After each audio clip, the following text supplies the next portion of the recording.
Hello guys, and welcome to Sunday Drivers Cup 2022 season, round 8, and today we are trying around Charlotte Roval. I got some really good memories from here, especially last year, when we were here. I got my first ever victory in Sunday Drivers Cup around this circuit, so it kinda has a special place in my heart, so to say, and yeah, the more I drive this track, the more I tend to like it. And I remember when I was first driving this track, I didn't really like it, but now I think it has really good flow in the midfield. Although I'm not really a fan of these chicanes, but still I was able to find some good pace tonight. As you can see, I'm starting from pole position, and I got the pole with a quite margin. I think it was 1.5 tenths of a second or something like that, and I was still like 3 tenths behind my personal best that I was able to pull out in my solo practices, and so I definitely knew that I got the pace tonight. And of course the toe of the draft is quite huge here, so it may not be the same kind of race that it was last year when I was just pulling away and won the race, like, by 10 seconds margin, but I was still quite confident.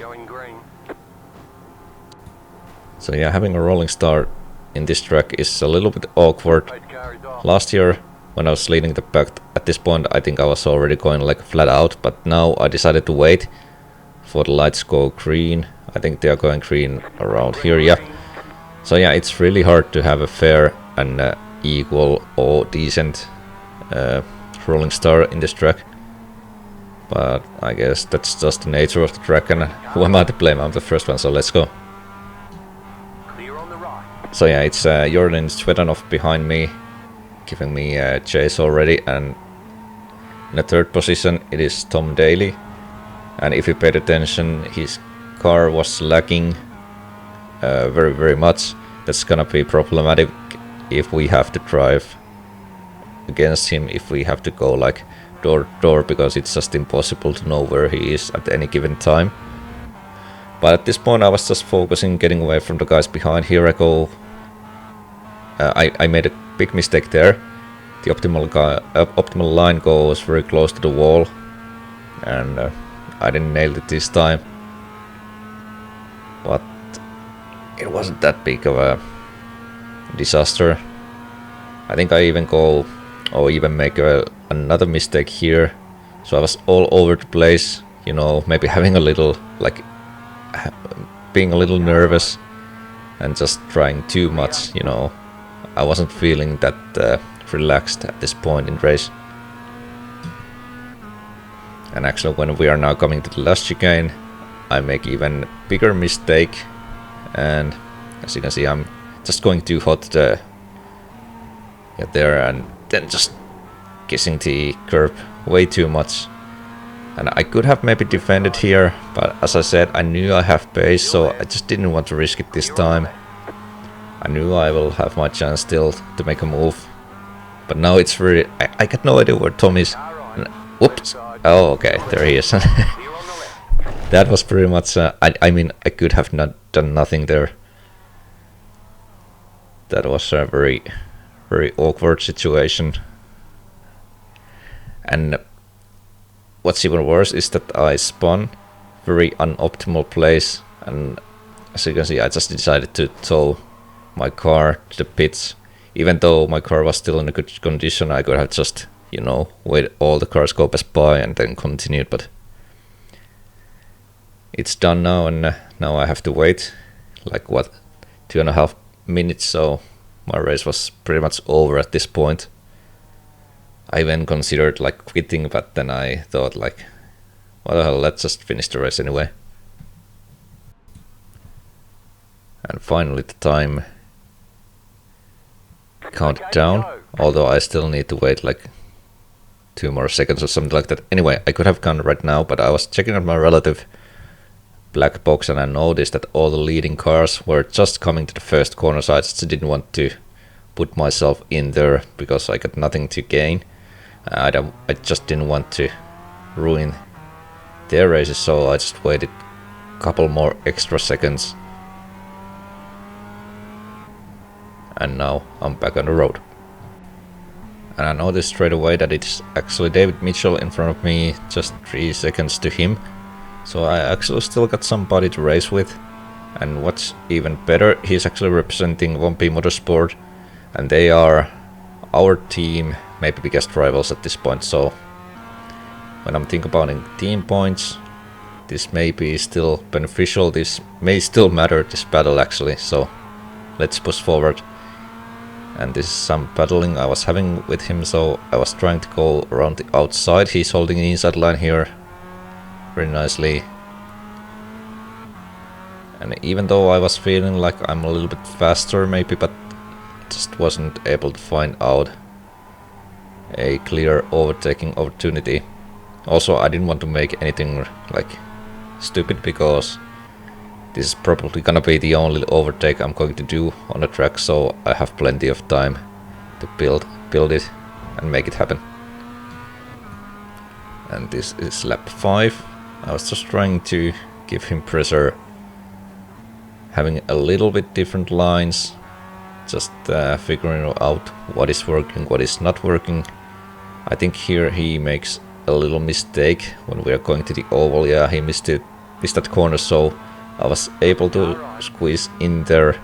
He's having the outside line or the upper line. I think he's still, yeah, he moved behind me, so I'm having this defensive, half defensive line.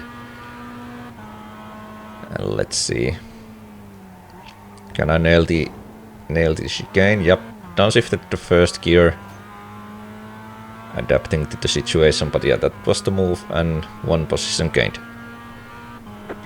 And then at the end of the lap 7, there's someone off track. I think it's Sandavare going slowly, so he may have some damage. It's also Sven Daleman in front of me. I'm not racing against him, he's on a different lap. I'm behind him. So yeah, it seems like Sander is having a very, very broken car, so he's letting me go there.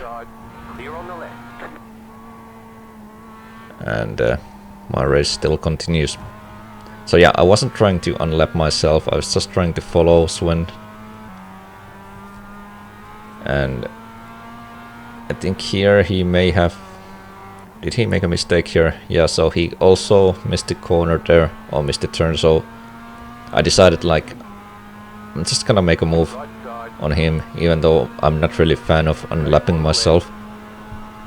But I felt like if I got the clean air, I can just pull away from him, so this may be good for both of us.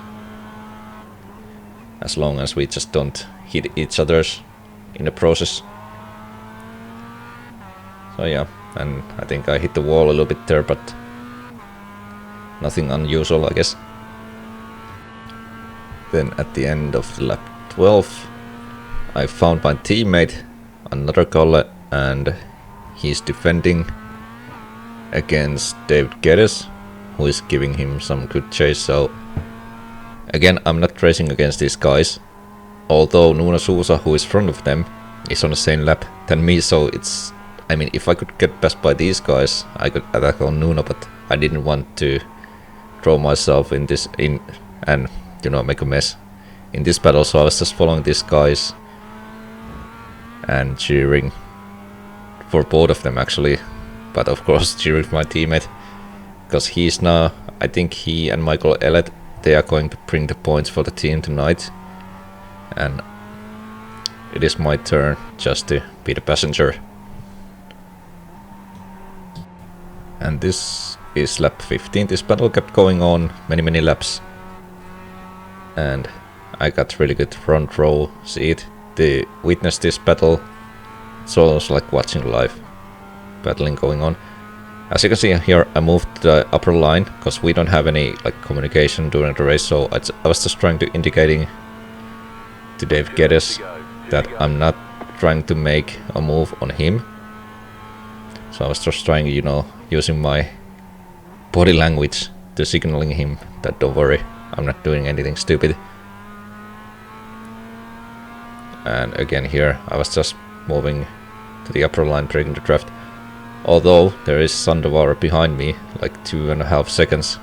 So if he's going to catch me, then it's gonna be very, very interesting situation, so to say. So I need to maybe go faster, but then I'm going to catch these guys in front, and I don't know. We will see what happens. So this is lap 16, and after this lap there's still one lap to go, and the battle in front is still going on. Not much space between these guys, so they are still very, very close to each other. Although they've made a little mistake there now. That's the wall inside. That gave Kalle just enough breathing space, maybe an opportunity to get away. And he still got one lap to go, one lap to defend. But I was almost like feeling the pressure that Dave was giving him. But then eventually we are coming over the finish line, and Kalle managed to defend against Dave Geddes. But Dave was also doing very, very well, and actually their team was the best team tonight if we take a look at team points, so massive congratulations to them. Overall, of course, I'm not really satisfied how my race went, but like I said, there was nothing I could have done. So in that sense, and I got the pole position, so I'm happy for that. Yeah, it's one of those races, I guess. Well, thanks for watching, and I'll see you next time. Bye bye.